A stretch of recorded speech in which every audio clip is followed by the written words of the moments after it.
This is Math 20, section 4.7 on percents. When we're finished with this section, we should be able to convert between fractions and decimals and percents. And let me give you a heads up right now, you are going to be seeing this on your final. Estimating and calculating the percent of a quantity, and talk about some budgeting. So let's get into percents. Using percents is a special way for writing a special case of ratios. It all comes down to fractions, and very special fractions, those that have 100 as the denominator. 4% means 14 out of 100. Percent means per 100 or out of 100. 93% means 93 out of 100. So if we said 93% of the students get a cup of coffee in the morning before they start their first class, that means out of every 100 students, 93 of them will go and get a cup of coffee. 14% of the students will get a phone call during class. 14 out of every 100 students will get a phone call.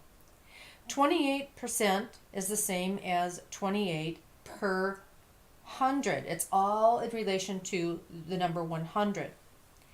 5% is equal to 5 over 100. 5 out of 100. 5 for every 100. And if I say this, if I just say that as a normal fraction, 5 hundredths. If we were on the phone and I said that to you, I said, write down this number, 5 hundredths. You really wouldn't know whether I was wanting you to write a fraction or whether I was wanting you to write a decimal, because they both sound identical. So when you take the percent value and you interpret it at 5% means 5 hundredths, 5 out of 100. There's your 5 over 100. There's your fraction equivalent. There's your decimal equivalent. So 5% means 5 hundredths. Again, the percent sign means out of 100 or per 100.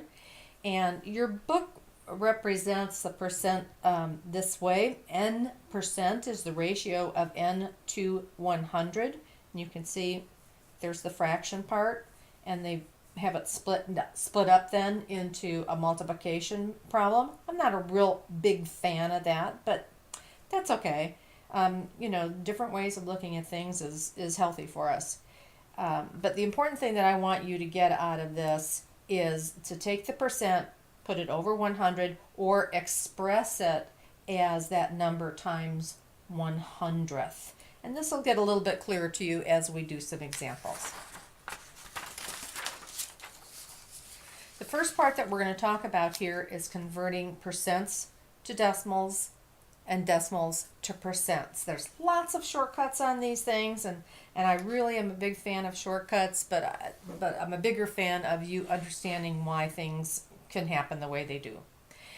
The rules in your book are phrased a little differently than what I'm going to give you. Both explanations get the job done, so please read your book.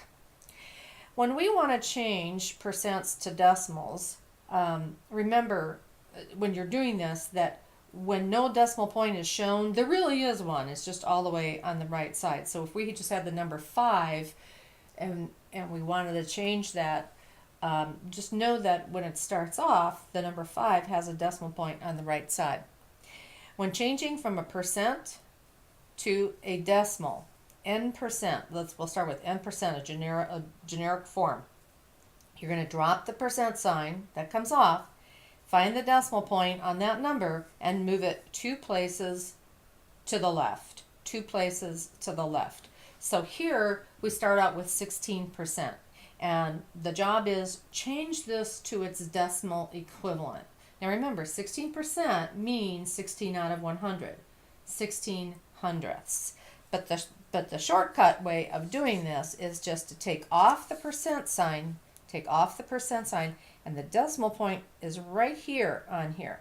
That's where it starts, and we're going to move that 2 places to the left.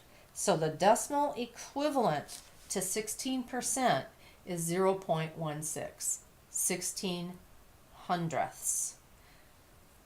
Likewise here, 3%, the decimal equivalent is 3 hundredths. The shortcut, take off the percent sign, move the decimal point 2 places to the left, 0.03. 9.8%, that's 9.8 hundredths. Take the percent sign off, move the decimal point 2 places to the left, 0.098. Okay, this is really 98 thousandths, but it's 9.8 hundredths. It's kind of a weird number. Same process though. If you know the process, it shouldn't make any difference to you what the number looks like. Take off the percent sign, move the decimal point 2 places to the left, 0.01083. 5.5%. So we've got a fraction embedded in there. That's okay. No big deal. No big deal. The percent, he is part of him. This is like 5.5%. But what if it was 5.5%? You would take the percent sign off and move it over 2 places to the left, 0.055. Or in this case, if we left it as a fraction, 0.5 1/2. 0.05 1/2. And 100%, don't get tricked by this. 100%, that 100 out of 100. Well, what's 100 out of 100? It's just 1. Just 1.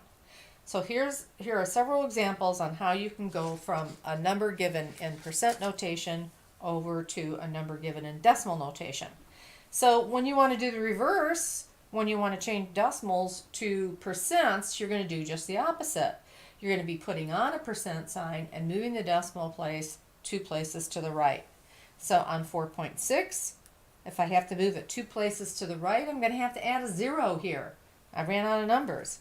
So it's 460%. 4.6 becomes 460%. Move this guy 2 places to the right, 19.3%. This guy here, the decimal point starts here, move it 2 places to the right, 700%. This is kind of similar to this guy up here. If 100% is 1, then doesn't it make sense that 700% is 7? This next fella, change him to a percent. 2 places to the right, 1800.035%. And finally, this last guy, that's 3 hundredths. Well, that's what percents is all about. So it's 3%. So percents to decimals, decimals to percents. Pretty easy, pretty straightforward. All it amounts to is a shift in where the decimal point is located. And we'll go on to the next video.